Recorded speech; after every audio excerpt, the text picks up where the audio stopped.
paraísos fiscales. Nuestra asamblea se ha adelantado, ha hecho un trabajo excelente, técnico, científico y pulcro. Las recomendaciones están ahí, pero también el mensaje está ahí. Ha habido personas, políticos, como Branko Marinkovic, que ha usado paraísos fiscales para no pagar impuestos en Bolivia, millones de dólares.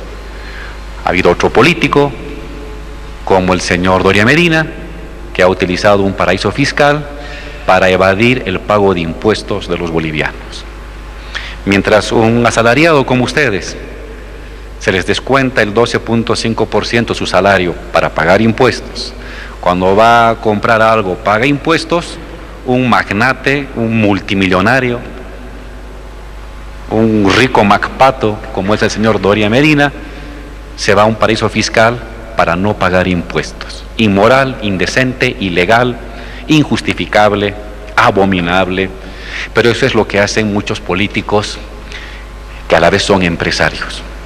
La investigación de papeles de Panamá ha develado ello, hay documentación, hay información, hay textos, hay cifras muy precisas, y lo aprobado el día de ayer por la Asamblea inmediatamente va a ser asumido por el Ejecutivo para establecer los mecanismos de mayor control a estos evasores de impuestos que delinquen contra Bolivia, que le niegan a los niños sus escuelas, a los enfermos sus hospitales, a los transportistas las carreteras, y ver mecanismos para que se sancione, se establezcan sanciones a los responsables de esa forma de evadir impuestos. La información está clarísima, ustedes la tienen a la mano y no cabe duda que este es un escándalo tributario, tanto más escandaloso y más indigno en la medida en que involucra a políticos. ¿A qué nos lleva esto? Que muchos empresarios usan la política para querer robarle al país. Aquel empresario que se dedica a hacer dinero tiene todo el derecho, todas las garantías, lo apoyamos, pero empresarios que se involucran en política para evadir impuestos son unos inmorales que no tienen la menor opción de justificación de estos actos que van en contra de los bolivianos. No es un acto contra el gobierno, es un acto en contra de los bolivianos. Mientras un trabajador paga religiosamente sus impuestos, una vendedora de sándwiches paga sus impuestos, un magnate, un millonario, elude sus impuestos escondiéndose en paraísos fiscales, como fue el caso del señor Doria Medina o como fue el caso del señor Branko Marinkovic. Se trata de un conjunto de personas descalificadas moralmente, económicamente, políticamente. Bueno, pero esa es la clase de gente que tiene la derecha como líderes políticos.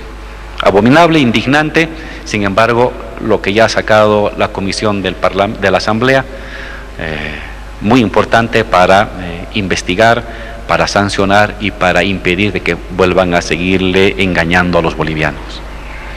Sobre las marchas que están habiendo, bueno, son parte del derecho democrático, tienen todo el derecho, y en tanto lo hagan en el marco de el desarrollo pacífico de sus actividades, no hay de qué preocuparse, es parte de nuestra vivencia democrática.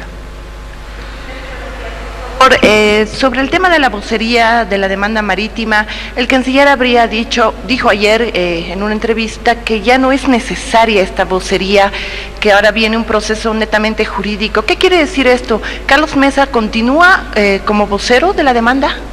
Sí, permítame decirle de manera oficial, taxativa, que el señor Carlos Mesa sigue siendo nuestro vocero de la causa marítima.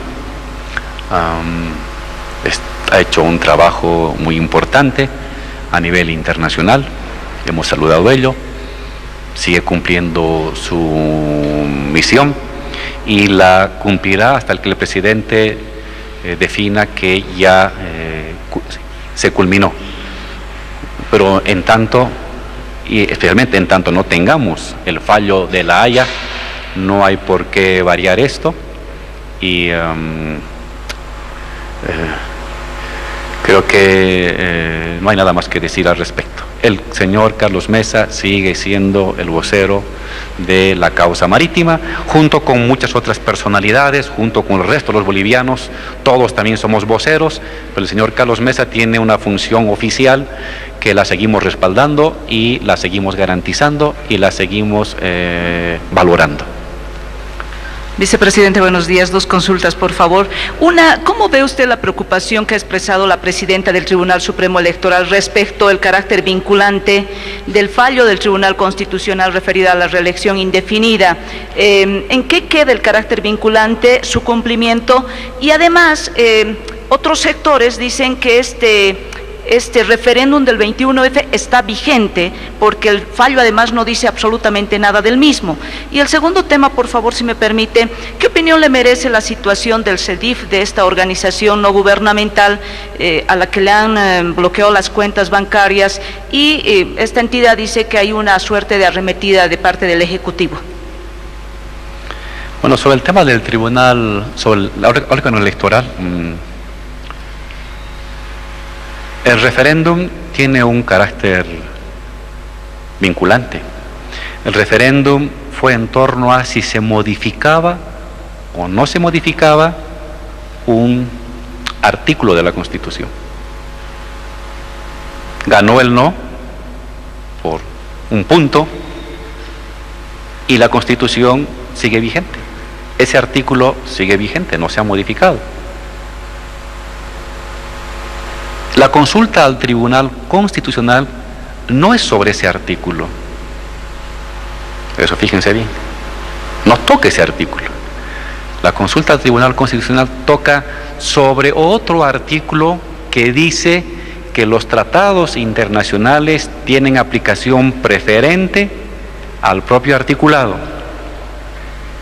Y eso es lo que ha fallado el Tribunal Constitucional. La misma Constitución dice: cuando hay acuerdos internacionales, esos se aplicarán por encima de la propia Constitución. Así dice la Constitución.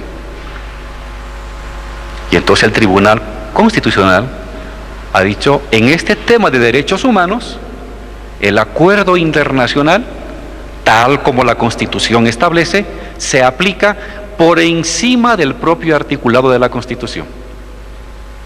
Listo. No hay conflicto de competencias ni de articulados. Entonces, simplemente son dos temas distintos y no hay nada más que debatir. Sobre el tema del CEDIF, me enteré por el periódico, es un tema judicial. Las ONGs tienen el derecho de hacer su trabajo, no hay ningún problema. Incluso aquellas que mienten y tergiversan datos tienen su derecho a hacer su trabajo. Y el tema de su cuenta es un tema con la justicia. Que arregle sus temas con la justicia, no con nosotros. No está acusando al gobierno de persecución. Nos tiene sin cuidado el trabajo del CEDIF. Que arregle sus malos manejos administrativos ante la justicia, porque no por ser de una ONG o ser una ONG de derecha tiene un fuero especial.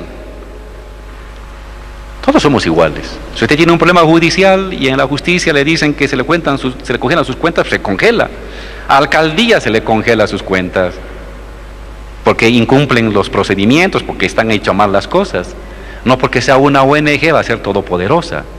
No hay fueros especiales para nadie, todos somos iguales. Si esa ONG cumple los procedimientos, listo, asunto arreglado, cuentas descongeladas.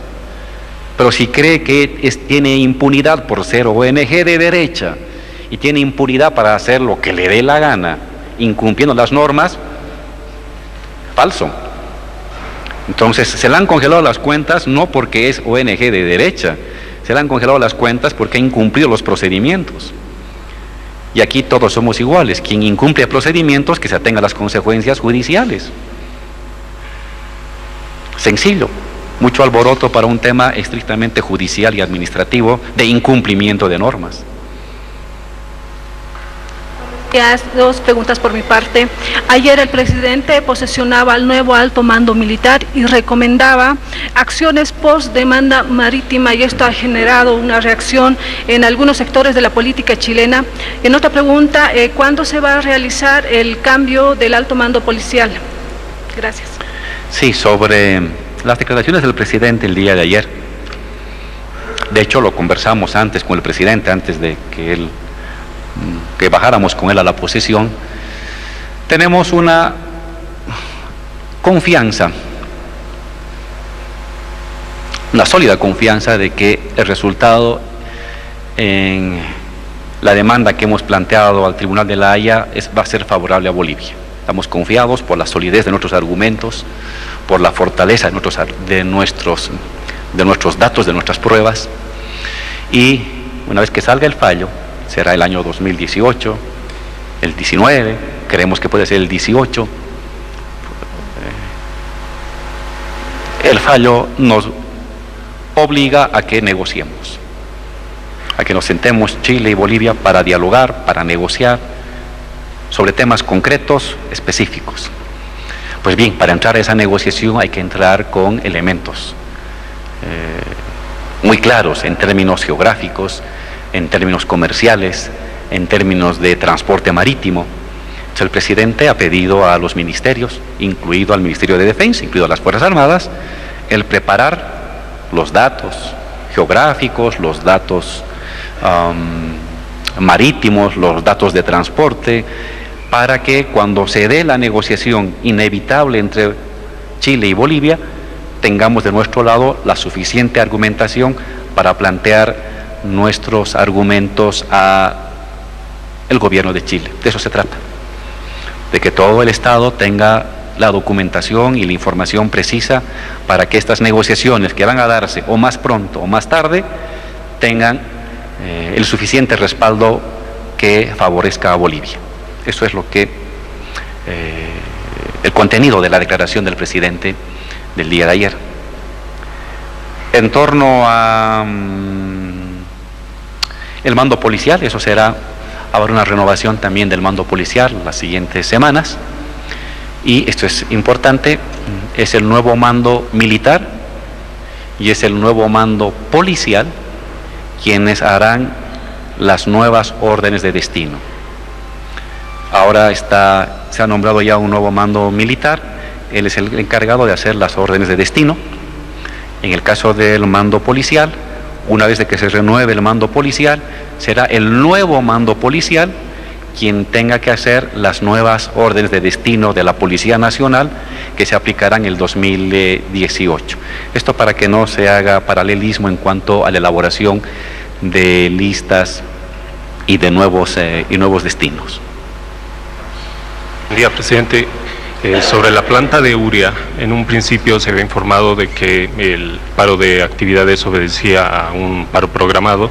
Ayer se ha informado de que en realidad se debe a una falla eléctrica en el sistema electrónico. Quería consultarle si usted considera que existe cierta contradicción en estas dos explicaciones, y si hubiese la falla eléctrica, ¿a qué se debería, siendo que la planta es nueva, ¿no? Sí. Gracias.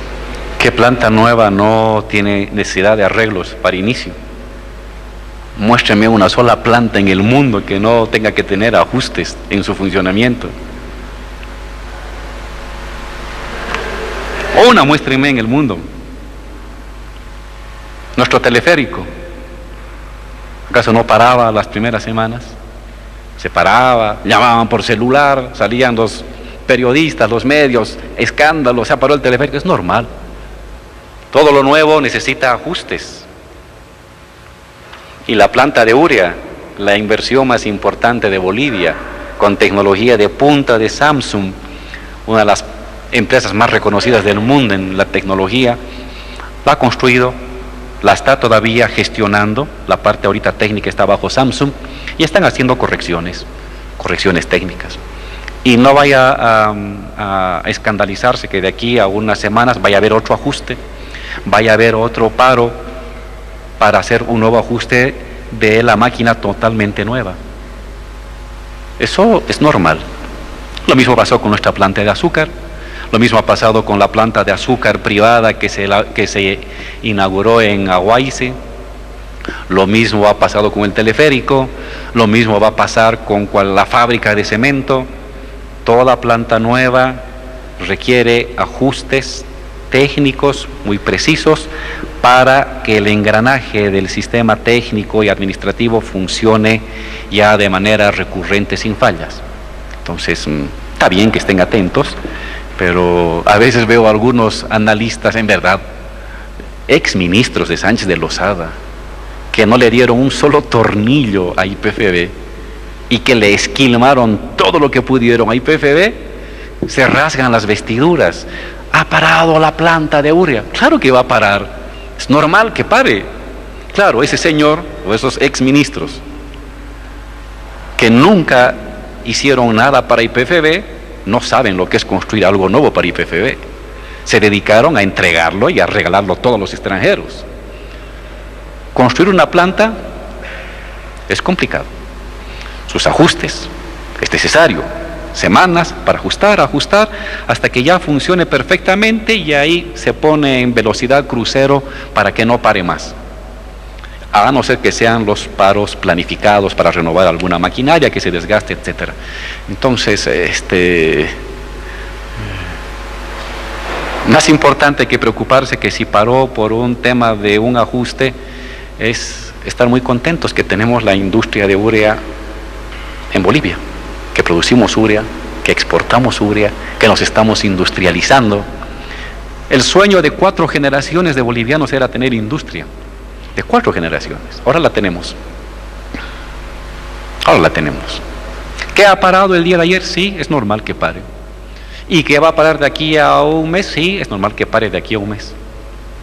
Pero va a funcionar, está funcionando. Vamos a garantizar abastecimiento interno, vamos a garantizar abastecimiento de los mercados, y pese a este ataque y odio racista de algunos ex ministros y viceministros de Sánchez de Lozada y de la época neoliberal, nosotros hemos hecho industria. Ellos han rematado empresas, nosotros hemos hecho industria para Bolivia. Y eso les duele, les da rabia, les da envidia. Este gobierno ha hecho industria para Bolivia, ha hecho la industria más grande de la historia de Bolivia, la planta de urea. Y esa está funcionando, y va a funcionar, con los ajustes técnicos a cargo de Samsung. Samsung sigue controlando la parte técnica, está haciendo los ajustes, y va a hacer ajustes los siguientes días, pero esa planta está funcionando. Y somos un país ahora que produce industria petroquímica. El gran sueño de los bolivianos durante todo el siglo XX y XXI lo hemos hecho nosotros. Y pese a estos ataques, la planta funciona, va a funcionar y nos va a dar recursos a los bolivianos. Tengo 2 consultas, uno sobre el tema de salud, toda vez de que los médicos ya van realizando 20 días de paro, y saber cuál es la posición que tiene el gobierno, toda vez de que en la Ley General del Trabajo se establece, en las normativas también laborales, se establece de que 6 días continuos de inasistencia, bueno, eso ya sería causal de despido automático. ¿Cuál es la posición que tiene el órgano ejecutivo sobre esta temática? Y en el segundo tema, relacionado también a lo que es las políticas que se piensa aplicar para la reducción del desempleo, más allá de las que se están aplicando, sino más bien cuáles más se van a aplicar a fin de llegar a la meta que se ha fijado el gobierno del 2.7% hasta el próximo año. Sobre el tema de salud,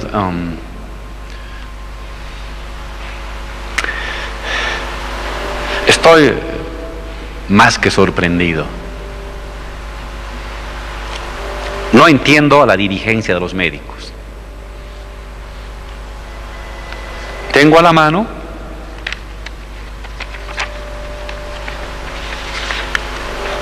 el acuerdo firmado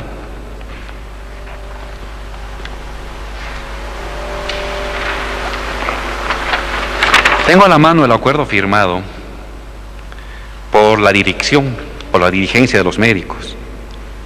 Está su presidente del Colegio de Médicos de Bolivia, presidente del Colegio de Médicos de Potosí, de Cochabamba, está el presidente de Médicos de La Paz, señor Larrea, está aquí su firma, este es el original por si acaso, que acuerdan con la Asamblea Legislativa la redacción del artículo del Código.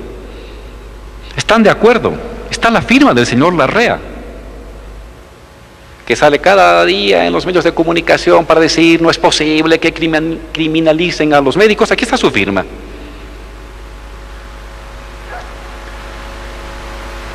Firman acordando con la Asamblea Legislativa, con la señora Gabriela Montaño, la redacción del párrafo 205 sobre daño a la salud e integridad física por mala práctica. Y resulta que los que firman este documento al día siguiente se van a la calle y a las clínicas a decir nos quieren criminalizar. Entonces, ¿de qué se trata? Si está aquí su firma, han aceptado la redacción de ese artículo, han avalado la redacción del artículo, está aquí. Pero luego se van a la clínica a decir, nos quieren meter a los médicos a la cárcel. Nadie quiere meter a los médicos a la cárcel. Los valoramos, los respetamos, los necesitamos a los médicos. Y sus dirigentes han firmado el convenio. Y no pueden ir sus dirigentes a mentir a las bases, a decir que los estamos criminalizando, cuando ellos han firmado el convenio con Gabriela Montaño de la redacción del artículo sobre mala praxis. Está aquí. Es más, por favor, lean el artículo. Lean el artículo. Este artículo es más favorable a los médicos que el viejo artículo del Código Penal. El viejo artículo del Código Penal era una frasecita y dejaba muchos cabos sueltos a libre interpretación de los jueces. Acá en este artículo se le queda un conjunto de garantías y protecciones. Les leo: quedará exenta de responsabilidad en el caso concreto hubiera tenido influencia determinante en la producción del resultado la carencia de medios técnicos indispensables y vinculados de manera directa con el ejercicio de la profesión. El resultado sea consecuencia directa de riesgos, reacciones o resultados desfavorables inmediatos o tardíos de imposible o difícil previsión dentro del campo de la práctica de las profesiones. No constituirá infracción penal cuando el ejercicio de la profesión, oficio o actividad no implique una posición de garante respecto a la salud o la integridad física. Las circunstancias descritas en el presente artículo podrán ser acreditadas por las partes a través de los medios de prueba técnicos, científicos, imparciales, idóneos, pertinentes previstos en el Código, leyes vigentes y por cualquier otro medio lícitamente obtenido. Es decir, con este artículo los médicos están mejor protegidos que en el antiguo Código Penal. Y están marchando, diciendo que se los criminaliza. Este artículo los protege, los cuida, establece un conjunto de protecciones técnicas para que no se pueda enjuiciar a un médico de una manera arbitraria. Protege el buen ejercicio de la profesión. Es un artículo protectivo del profesional médico. Por eso lo firmaron, sus dirigentes lo firmaron. ¿Ustedes creen que hubieran firmado los dirigentes? No, lo han firmado los dirigentes. Ellos no hubieran firmado si el artículo era malo, si el artículo hubiera agredido. Pero hay una doble moral. El dirigente firma, redacta un buen artículo que protege a los médicos y se va a la clínica a decir, nos y sacan a los jóvenes de la universidad diciendo que nos quieren criminalizar a los médicos. Al contrario, este artículo los protege médicos. Este artículo los protege mejor que el antiguo Código Penal. Es más favorable para ustedes. Entonces, ¿por qué marchan? ¿Por qué marchan? Buena pregunta. ¿Cuál es el objetivo de la marcha? Cuando el nuevo código los protege mejor que antes, cuando sus dirigentes han firmado ese acuerdo, entonces ¿por qué están marchando? Porque alguien los está manipulando, alguien les está mintiendo, alguien los está usando políticamente. No hay otro motivo. Y yo pido a los médicos, a esas personas que han dedicado años para obtener su profesión. A los técnicos, los profesionales, a los especialistas, que vean esto, que vean que sus dirigentes firmaron este acuerdo, mediante el cual se redacta un nuevo artículo que protege al médico. Y si hoy los convocan esos sus dirigentes a marchar, es por pura cálculo y manipulación política, y me duele porque por un cálculo político de aparecer como un movimiento opositor al gobierno, primero, maltratan a los médicos, maltratan a las enfermeras, y en segundo lugar, y lo más importante, maltratan al pueblo boliviano, porque no hay atención regular. Felicito a los médicos que siguen trabajando. Los valoramos, los respetamos y los necesitamos. Este artículo los protege, les da más garantías en su profesión, en su conocimiento técnico. Y si marchan algunos haciendo daño a la población, es por un desconocimiento y por una manipulación política de algún dirigente. A mí me sorprende mucho la actitud del señor Larrea. Insulta a la gente, dice que los movimientos sociales son unos ignorantes, que no piensan. Oigan, el 60% de los bolivianos son de organizaciones sociales. Es decir, el 60% de los bolivianos somos unos ignorantes. Esta actitud política racista me indigna, me molesta. Y ese es el dirigente que está sacando a la gente a la calle.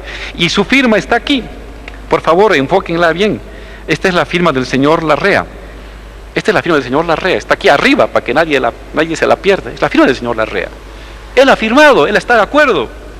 Y se va al hospital a decir, nos quieren criminalizar. No, él tiene otros intereses. Sabemos que es militante el MNR, pero por favor, por Dios, para obtener apoyo a su partido MNR, no manipulen a los médicos. Y por Dios, no maltraten a la gente, al paciente. Haga su campaña, si es del MNR, haga su campaña, salga con su bandera, reclute, obtenga firmas, tiene todo el derecho político, nadie le prohíbe eso. Pero no manipule la salud, no utilice la salud. La salud es un tema muy delicado. Hay gente que está llorando porque no atiende a los médicos. Hay gente que se puede morir porque no atiende a los médicos.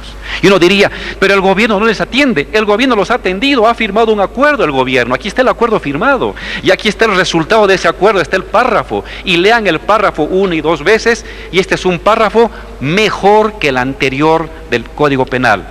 Protege 3 veces mejor a un médico que el anterior Código Penal.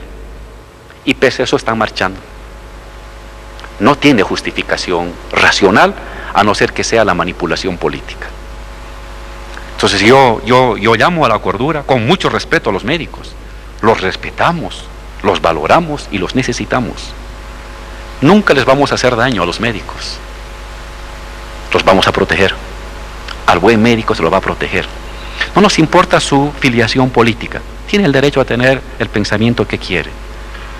Y los vamos a proteger porque sirven a la población. ¿Cómo vamos a hacer daño a alguien que protege a la población, que ayuda a la población? Más bien merecen toda nuestra mejor atención. Y este artículo firmado por sus dirigentes, este es un artículo bueno. Los protege, les coloca mayor resguardo. No es arbitrario como era el antiguo Código Penal. Coloca un conjunto de condicionantes que le da más seguridad al profesional y al médico. Entonces, hoy por hoy no se justifica la marcha. Hoy por hoy no se justifica que estén como gato y el ratón. Yo voy a Santa Cruz, no tengo pasaje, mejor a Cochabamba. No, ya no quiero ir a Cochabamba, quiero ir a La Paz. Oigan, hay una señora que está llorando porque su niño está enfermo. Hay un paciente que necesita la operación. No se hagan la burla de la gente. Si quieren enfrentarnos políticamente, se lo hace con elecciones, con voto, con ideas, pero no maltratando a la población de por medio. El gobierno ha cedido todo lo posible. Aquí está el acuerdo firmado. Hemos cedido, hemos acatado lo que ellos nos han pedido. Eso está firmado días atrás. Simplemente les pedimos a los dirigentes que respeten su firma, que cumplan su palabra impresa en esta firma. No pueden ir a sacar a los médicos diciendo de que los estamos criminalizando. Si los mismos dirigentes han aceptado esa firma y el artículo los protege. Entonces pido a los médicos que recapaciten, que pidan cuentas a sus dirigentes. ¿Es verdad que firmaron? ¿Es verdad que firmaron? ¿Por qué firmaron? ¿Es verdad que el artículo nos criminaliza? Lean el artículo. Y si los criminaliza, los vamos a atender. Pero este es un artículo que los protege, los ayuda. Es el mejor artículo redactado en favor de los médicos y los profesionales. Es muy triste lo que están haciendo con la salud. Hay ciertas cosas en la vida que no se pueden manipular nunca. La salud y la educación son esas dos cosas. En lo demás puede haber problemas, pueden hacer paros, pero salud y educación son casi cosas sagradas en los derechos de las personas. Invoco nuevamente al sano espíritu del profesional médico, a que no se deje manipular, no se deje engañar. Hay un buen artículo redactado, es un artículo aprobado por su dirigencia, y entonces vuelvan a trabajar. Por ahí he oído que en verdad el problema no es el artículo, el problema es el decreto, el tema del control. Que lo digan entonces, pero a los médicos. Que les digan, oiga médico, a mí no me preocupa el artículo porque es un buen artículo del Código Penal que me protege como profesional. Que les digan, no me gusta que me controlen como dirigente, pero que lo hablen de frente. Para mí el fondo no está en el artículo del profesional, es un buen artículo que protege a todos los profesionales médicos de Bolivia. El problema de fondo es otro, o político o un tema de control, no al médico, sino al dirigente. Claro, hay algunos dirigentes que no les gusta que se les controle, porque durante mucho tiempo han hecho su chaco personal y familiar, las compras, las ventas de productos, de medicamentos, y eso, que se les controle, que se les quite esa mamadera, les duele. Pero que lo digan de frente, que no se escuden con mentiras. Usar como bandera de lucha la criminalización, esa es una mentira, es un engaño terrible, cruel, es un cruel engaño que engaña a los médicos y que maltrata a la población. Convoco a la reflexión, al buen tino, al buen criterio del profesional médico, a quienes lo respetamos, lo cuidamos, lo protegemos y lo valoramos, y nunca le vamos a hacer ningún daño. Presidente, disculpe si me permite sobre este tema de salud. Esta mañana se ha denunciado en Sucre de que una persona de 68 años ha fallecido a consecuencia de que se le ha negado la atención en el Hospital Santa Bárbara. ¿Se tomará alguna acción en torno a este tema, presidente? En primer lugar, manifestar mi repudio moral. Me duele, porque puede ser un pariente mío, puede ser un pariente de usted, o de ustedes, de los periodistas que están aquí frente a mí, que va a una clínica y por una falsa información le dicen, no, te vamos a atender. Si tuvieran, digamos así, un justificativo real, que digan, este gobierno nos está afectando, uno puede quedarse callado. Pero cuando uno lee los documentos, ve las firmas, no hay justificativo para estar parando y que se muera una persona, y mañana va a haber otra persona, o puede haber otra persona igualmente, o hay personas mayores, mujeres, niños que no están siendo atendidos como debieran. Eso nos duele mucho, nos duele mucho. Mañana en gabinete voy a pedir a la parte legal, a la parte laboral, qué es lo que se puede hacer, pero en principio yo creo que Bolivia tiene que manifestar su indignación. Hay un paro de médicos basado en una mentira, basado en una manipulación de sus dirigentes. Y no se justifica, no se justifica. No hay motivo real para un paro de médicos, no hay motivo real para que un especialista, un internista, un anestesiólogo no haga su trabajo, no hay motivo real. Su preocupación de que se lo está criminalizando es falsa, se lo está protegiendo. Señor médico, señora enfermera, señor especialista, este artículo te protege de cualquier arbitrariedad judicial. Entonces ahora vuelve a trabajar, Tu preocupación central, que era que por ser profesional tenías el riesgo de que te criminalicen, desaparece. No te preocupes de eso. Nadie te va a afectar por ser profesional. Nadie te va a afectar judicialmente por desempeñar bien tus funciones. Este artículo te protege, médico. Te protege más que antes. Buen día. Ayer se ha conocido que en el acto del 16 de diciembre, la concentración en Cochabamba, se va a proclamar a Evo Morales como candidato presidencial para 2019. La consulta es si la candidatura para la vicepresidencia la va a asumir usted también. No, ese tema no está en debate. Ya respondí hace más de varios meses atrás que ese era un tema que no está en debate. ¿Qué más?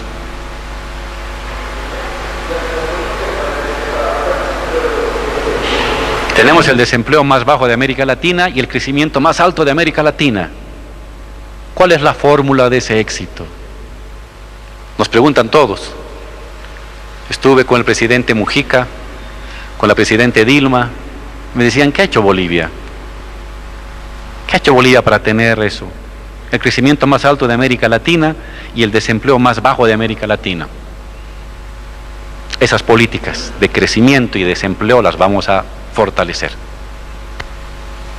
Mayor crecimiento en la industria, mayor crecimiento en la agricultura, mayor crecimiento en la construcción, mayor crecimiento en la minería, mayor crecimiento en los servicios, mayor formación técnica. Los que tienen ahora trabajo son los que tienen formación técnica, porque es un país industrioso. La parte técnica se está valorando. Recomendación a los profesionales y a los técnicos: fortalezcan la formación técnica científica, que es la que tiene mayor demanda en el mercado laboral. Hemos hecho esos acuerdos con el sector privado para hacer un mix de contratación por el privado y apoyo del Estado de los primeros meses. Se los pone a prueba para que se los contrate. Ese plan está en marcha. Hemos logrado grandes acuerdos con el sector privado en todos los departamentos. Lo estamos implementando. Estamos implementando medidas de empleo inmediato en defensivos para ampliar las zonas de cultivo. Estamos enlocetando muchas ciudades de nuestro país. Estamos garantizando la inversión en las carreteras. Estamos garantizando el desarrollo de los servicios y del consumo, de tal manera que todo eso ponga en dinámica, la dinámica de la economía nuevamente en mayor movimiento. Mi cálculo es de que la parte más complicada de la crisis mundial, que tuvo un efecto en Bolivia, ha sido el año 2016. Fines del 2016, principios del 2017. Las cifras ya de mediados y fines del 2017 son cada vez mucho mejores. El petróleo se mueve en torno a los $56, $57, cuando hace un año estaba en los 46, $45. El precio del gas que vendemos a Argentina y a Brasil también ha remontado, ha mejorado. Los precios de los minerales han mejorado. Los precios de la agricultura se mantienen estables y la exportación, hay buena producción de azúcar, va a haber buena producción de soya. Y viene el litio, viene el boom del litio, en el que Bolivia va a tener un papel decisorio en el mercado mundial, no solamente la materia prima, sino del proceso de industrialización del litio. Por lo tanto, la situación está mejorando notablemente y va a seguir mejorando mucho más los siguientes meses, y esa es la mejor receta para reducir el desempleo. Yo les daba un dato cuando conversábamos con la presidenta Dilma Rousseff y presidente Mujica, la importancia del mercado interno, la importancia de la redistribución de la riqueza y la dinamización del mercado interno. Cuando una persona tiene un poquito más de plata, va más al cine, compra un poco más de comida, compra un poco más de ropa, se va ahora para irse de vacación un fin de semana, y eso genera otra serie de efectos complementarios en otras áreas de la economía, y esa ha sido la clave de nuestro éxito en estos años. Y si a eso sumamos que estamos avanzando en procesos de industrialización como el de la urea, como la planta separadora, como las plantas de cemento, como las plantas de litio, carbonato de litio, cloruro de potasio, baterías de litio, la cosa es que tiene sustento y durabilidad. Lo importante de nuestro modelo económico es que es duradero. Por lo menos la siguiente década que viene por delante tiene garantizado niveles de crecimiento sostenidos, elevados y que van a seguir batiendo récord a nivel continental. Muy buenos días, presidente. Dos consultas, por favor. Una con respecto a esta movilización del 15 que ha sido convocado por el Comité Cívico Cruceñista. Ellos manifiestan que van a defender la democracia. A partir de esto también los jefes de oposición, como el señor Jorge Tuto Quiroga, Samuel Doria Medina, Carlos Mesa, han manifestado que incluso se puede ir a organismos internacionales para que ellos puedan pronunciarse con respecto a este fallo del tribunal al brindarle luz verde al presidente Evo Morales en las elecciones 2019. Y otra consulta, por favor, presidente. Este 16, ¿qué específicamente va a recordar el pueblo boliviano? Gracias. El día 16 es el recordatorio del 18 de diciembre del año 2005. Lo hemos hecho el 16 porque es sábado, porque el 18 cae el lunes y la gente trabaja. El 16 recordamos que por primera vez en democracia, con el más del 50% de los votos, el pueblo elige a un presidente. Antes el pueblo no elegía presidentes, elegía parlamentarios y era el parlamento que elegía presidentes. Por eso ustedes no tienen foto de ningún presidente recogiendo su credencial ante la Corte Electoral. No hay fotos. Recogían las credenciales diputados y senadores. En los últimos años, desde el 2005 con el presidente Evo, el que recoge también su credencial es el presidente y el vicepresidente, porque han sido electos directamente por el voto del pueblo. En segundo lugar, después de 180 años de vida republicana, un indígena, un campesino es elegido presidente. Los indígenas, que siempre fueron despreciados de la historia oficial, marginados, considerados como considera ese médico Larrea, que dicen que son unos ignorantes, analfabetos, así se decía de los indígenas antes.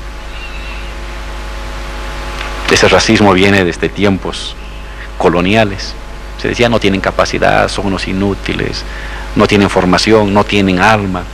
Pues esos a los que se les marginaba de la historia, asumen la presidencia del Estado y nos dan récords históricos. Somos la economía de mayor crecimiento del continente. Somos la economía de mayor reducción de la extrema pobreza en el continente. Récords históricos. Somos los que hemos alfabetizado a nuestro país.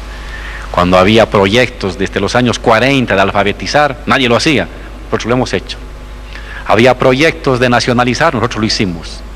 Se hablaba de industrializar, nosotros lo hicimos. Eso vamos a celebrar.